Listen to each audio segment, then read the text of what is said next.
Bismillah, alhamdulillah, wassalatu wassalamu ala rasulillah wa ala alihi wa sahbihi wa mawalah wa la hawla wa la quwata illa billah. Amma ba'du. Assalamualaikum warahmatullahi wabarakatuh. Kaifa halukun? La'alakunna bi khairin wal afiyah insyaallah. Baik. Ya. Saya akan lanjutkan lagi materi balaghah kelas 11. Alhamdulillah untuk kelas 11 dah kita selesaikan materi balaghah dari ilmu bayan. Oke. Kita akan memasuki kitab yang baru, yaitu ilmu ma'ani, tentang ilmu ma'ani. Alhamdulillah. Baik. Terus apa itu ilmu ma'ani? Pembahasannya apa aja? Kita lihat. Ya. Tema-tema yang akan dibahas dalam ilmu ma'ani apa aja? Yang pertama, definisi ilmu ma'ani. Yang kedua, ilmu ma'ani temanya adalah, babnya adalah, yang pertama khobar dan insya. Yang ketiga, ta'kidul khobar. Tema yang keempat, diantara macam-macam insya at-talabi al-amru wa nahyu. Dan yang keempat, di antara macam-macam insya talabi adalah al-istifham. Yang keenam, ta'bir bi jumlah ismiyah wa bil jumlah fi'liyah, ungkapan dengan jumlah ismiyah dan jumlah fi'liyah. Yang ke-7, al-qasr. Yang ke-8, al-ijaz. Yang ke-9, al-itmab. Nah, ini materi-materi ilmu ma'ani yang akan kita pelajari. Ya. Tujuan dari pembelajaran, ya, setelah mempelajari materi ini, kamu bisa menerapkan beberapa, ya, keahlian dalam berbahasa. Yang pertama, yang paling pokok, kamu akan mengenal mabahis, pembahasan ilmu ma'ani dan tema-tema judul yang paling penting di dalamnya. Kamu bisa menyelesaikan wahalil amsilah wa syawahid wa nusus allati tadrusuha. Ya, kamu bisa menyelesaikan contoh soal. Ya, contoh-contoh. Kemudian wasyawahid itu, penguat, nas, ya, memahami nas. Ya, Al-Qur'an Sunnah yang berkaitan dengan apa yang kita pelajari atau yang kalian pelajari. Tumasil min isya'i kali mawdu'ati ilm ma'ani allati darastuha. Kamu bisa mempraktekkan dalam proses pembelajaran ini, ya, dari tema ilmu ma'ani, tema-tema dari ilmu ma'ani yang telah kamu pelajari. Kamu akan merasakan keindahan dari syawahid, bukti-bukti, ya, inti pembahasan dari tema tersebut dan contoh yang akan kamu pelajari.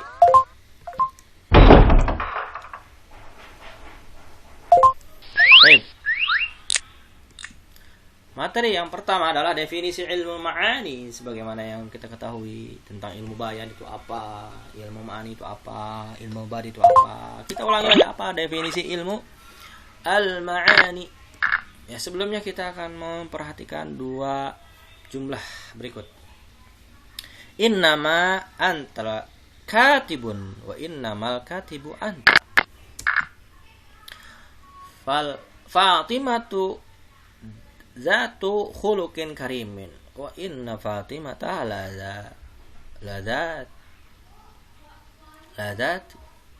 lazatu khuluqin azimin karimin. Lam aktub maqalan wa ma ana katabtu hadzal maqal. Sanajidu ana jumlatai kulli faqratin sahihatan lughawiyah wa alfadhuhuma fasihah. Tahwiyani al-ma'na al-'am nafsuhu walakin likulli jumlatin ma'nahu khas alladhi tanfaridu bihi tadul 'alaihi dulna jumlatul ukhra fal mukhatab fil jumlataini mukhtalif wal murad al mutakallim mukhtalifun kadzalik. kita dapatkan dua jumlah tadi dari setiap fakroh, ya, paragraf. Semuanya benar, secara bahasa kaidahnya benar, lafaz-lafaznya fasih, ya, terkandung dalam maknanya umum sesuai dengan lafaznya. Tapi dari jumlah tersebut memiliki makna yang khusus, masing-masing memiliki makna yang dimaksud, yang dituju,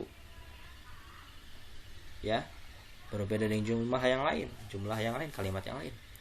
Maka atau pelaku yang kedua dan dua jumlah itu berbeda. Yang diinginkan oleh pembicara berbeda, demikian juga berbeda. Fafil misalil awal najidul mutakalim fil jumlati ula yuridu ayyarud ala shakhsin idda'anahu alim wa syair ka'anahu yuridu ayakula ya'rifan zilati. Dalam contoh yang pertama kita dapatkan si pembicara dalam jumlah pertama menginginkan untuk membalas seorang yang mengklaim dirinya seorang yang alim, syair. Seakan-akan dia ingin mengatakan, ya, ketahuilah kedudukanmu. Ingatlah kedudukanmu.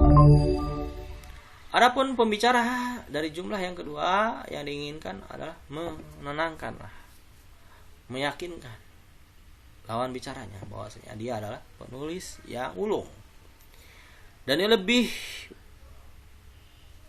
utama daripada penulis yang lain. Dan hada yash'uru, dan ini dirasakan sama pembicara, pembaca, bahwasanya pelaku kedua karena muwajihan dia, ya, bertawjih, mengarahkan bitashkiki bi qudratihi. Seakan-akan dia ragu tentang kemampuannya. Dan seorang qadima alaihi malaya sehiku takdim, atau seorang yang dia menyodorkan sesuatu yang bukan hak, yang untuk disodorkan atau yang untuk dipamerkan, ya. Jadi contoh yang kedua kita dapatkan si pembicara dari jumlah yang pertama memberitakan tentang akhlak yang mulia bagi Fatimah. Dan wa huwa la yajidu man yashukku fayudzalilu, dan tidak didapatkan di sini yang meragukan dan menghinakan. Lakinnahu lamma wajada man yashukku fi karimihi, akan tapi ketika ada orang yang meragukan kemuliaan akhlak Fatimah, maka dia berkata dengan penguat, penegas, bahwa Fatimah benar-benar memiliki akhlak yang mulia. Contoh yang ketiga berbeda. Sebagian lafaz dari dua jumlah yang tadi. Layan fi tashabuh maknayhima, tidak menafikan keserupaan di antara dua maknanya. Akan tapi likul lima minhuma gordun, akan tapi dari masing-masing keduanya punya tujuan dan maksud yang berbeda bagi pembicara. Fahuwa fi jumlatil ula yan fi ayakuna qad kataba maqalan. Jumlah yang pertama menafikan bahwasanya dia telah menulis sebuah, ya, berita.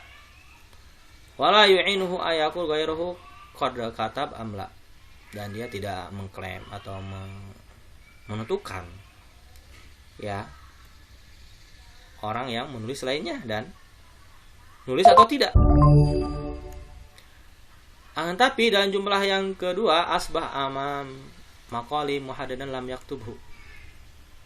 Jumlah kira lebih menjadi amam maqal, ya, di berita yang lebih ke depan tertentu yang belum ditulis. Adapun si lawan bicara takid meyakini atau ragu bahwa dia telah menulisnya. Fajala harfan nafi, maka ditiadakan sebelumnya dari dhamir mutakalim hatta yanfi kitabat hadhil maqal, sampai dia si pembicara menafikan tulisan beritanya dari dirinya. Tankir kalimat, dan tankir kalimat mengingkari kalimat maqal dan jumlah yang pertama menunjukkan si pembicara belum nulis, ya, belum nulis apa, berita apapun. Fa fi hina yadullu ta'rifu kalimatil maqal fi jumlati tsaniyah ala annahu qad yakunu kataba ghayra hadzal maqal.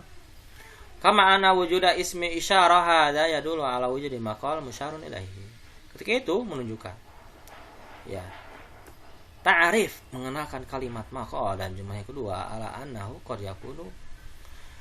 Bahwasanya jumlah yang kedua itu apa? Menunjukkan ala annahu, ya, bahwasanya yang terjadi telah ditulis sesuatu selain berita ini, ya.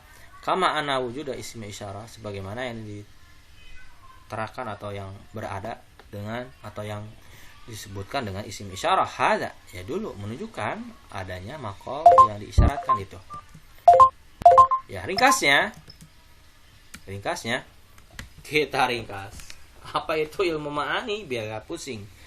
Ilmu ma'ani adalah ilmu ladzi ta'rifu bihi awal tarkibil kalam wa mutabaqatuhu li muqtadal hal. Jadi ilmu ma'ani itu adalah ilmu yang mengenalkan, yang mempelajari, ya, di dalamnya apa? Tentang kedudukan susunan kalam, kalimat, ucapan, ungkapan, dengan menyesuaikan tuntutan keadaannya. Tadi seperti kalau ada orang yang percaya terhadap ucapan kita, maka kita gak perlu harus memperkuat bahasa, memenekan, ya, ungkapan kita. Tapi ketika ada orang, ya, yang meragukan pembicaraan kita, ungkapan kita, berita kita, maka kita harus kuatkan, ya, dengan memberikan penguat dalam ungkapan kita. Seperti yang tadi disebutkan, Fatimah itu adalah memiliki akhlak yang mulia. Ketika ragu tentang berita yang kita sampaikan, maka kita kuatkan, sungguhnya Fatimah itu memiliki akhlak yang mulia. Nah, ini kan ilmu yang mempelajari apa? Tentang susunan keadaan, ya, yaitu apa? Keadaan, susunan kata. Jadi disusun bagaimana ini untuk orang yang meragukan, bagaimana bagi orang yang sudah percaya kepada kita. Itu sesuaikan dengan tuntutan keadaan, melihat kondisi. Ilmu ma'ani. Paham ya? Ilmu ma'ani. Kemudian kapan perintah, ya, ini berlaku, kapan berita, ya, pertanyaan dan yang lainnya. Kita meringkas sebuah ungkapan, kapan, ini kan susunan, diringkas, ya, itu apa? Berupa kedudukan keadaan sebuah kalam, itu diringkas. Kapan diperpanjang, ya, ungkapan kita, ya, disesuaikan dengan tuntutan keadaan. Nah, ini ilmu ma'ani. Paham ya? Pembahasan ilmu ma'ani itu adalah ilmu yang membahas tentang apa?